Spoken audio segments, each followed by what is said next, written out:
Hey guys, welcome back to New World Carpentry Solutions. And in this video, now that we have perfectly flat and square boards, the next thing I need to do is go into the process of cross-cutting everything to the proper lengths, or rough lengths. I'm going to make everything slightly oversized. And to do so, it starts off over here on the miter saw. Whenever I have longer material, the miter saw is the best option for cross-cutting. And a few of you guys may notice up underneath the miter saw, there's a new addition being the Festool CTS MIDI, I believe.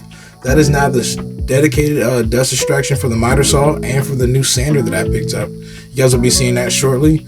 But pretty much the dust extractor fits up nicely underneath the miter saw, and it solely stays under here. I have a power cord actually ran to it, so I don't have to actually unplug it or move it anywhere else inside the shop. The hose is plenty long enough to actually reach over to my bench. So it's actually been phenomenal. And then my rigid shop vac is now the dedicated dust collection for my table saw. So instead of having to switch hoses back and forth, this is a huge upgrade for the shop as far as time saving and efficiency. But after everything's roughly cross-cut, the next thing I need to do is take it over here to the table saw.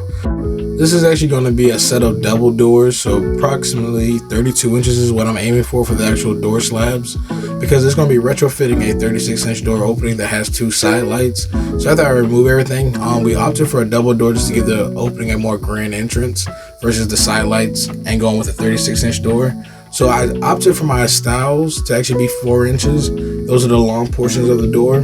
My stiles and my mid stile are going to be 4 inches. The mid rail, which are the horizontal pieces, there's going to be a rail in the middle, a rail at the top, and then the bottom rail.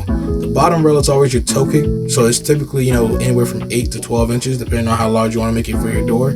But in this case, I believe my toe kick is going to be 9 inches, so I can actually pretty much take one of these 8-quarter boards and make that my bottom rail. But for everything else, I can actually resaw in half to make all my stiles and all my mid rails as well. So after ripping everything over in the table saw, I'm going to come back and join you guys for the next process, which is going to be the last little bit of cross cutting, so I can actually start laying everything out, so I can kind of get a picture of what I want for the door. I'm also debating on joinery. One method that I like to use for doors is to run a dado pretty much on all my stiles and rails, and then do a short tenon that fits into that dado, maybe make the dado 3/4 of an inch or an inch deep.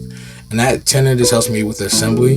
And then I will go into doing dowels. I'll take, a couple 1/2-inch dowels and drill from the outside and pretty much go directly through my stile into my rails. And that is typically the joiner I'll make, for quick doors, like interior doors or something like that.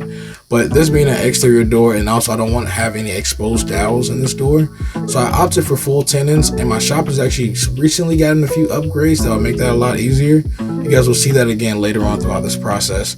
Upgrades to the drill press, etc. that will make, again, making full tenons significantly easier. Also, the addition of a new dado stack. So something I'm really proud of. I ended up getting the CMT interlocking dado set, and it's awesome. But I'll catch back up to you guys after we finish up over here on the table saw.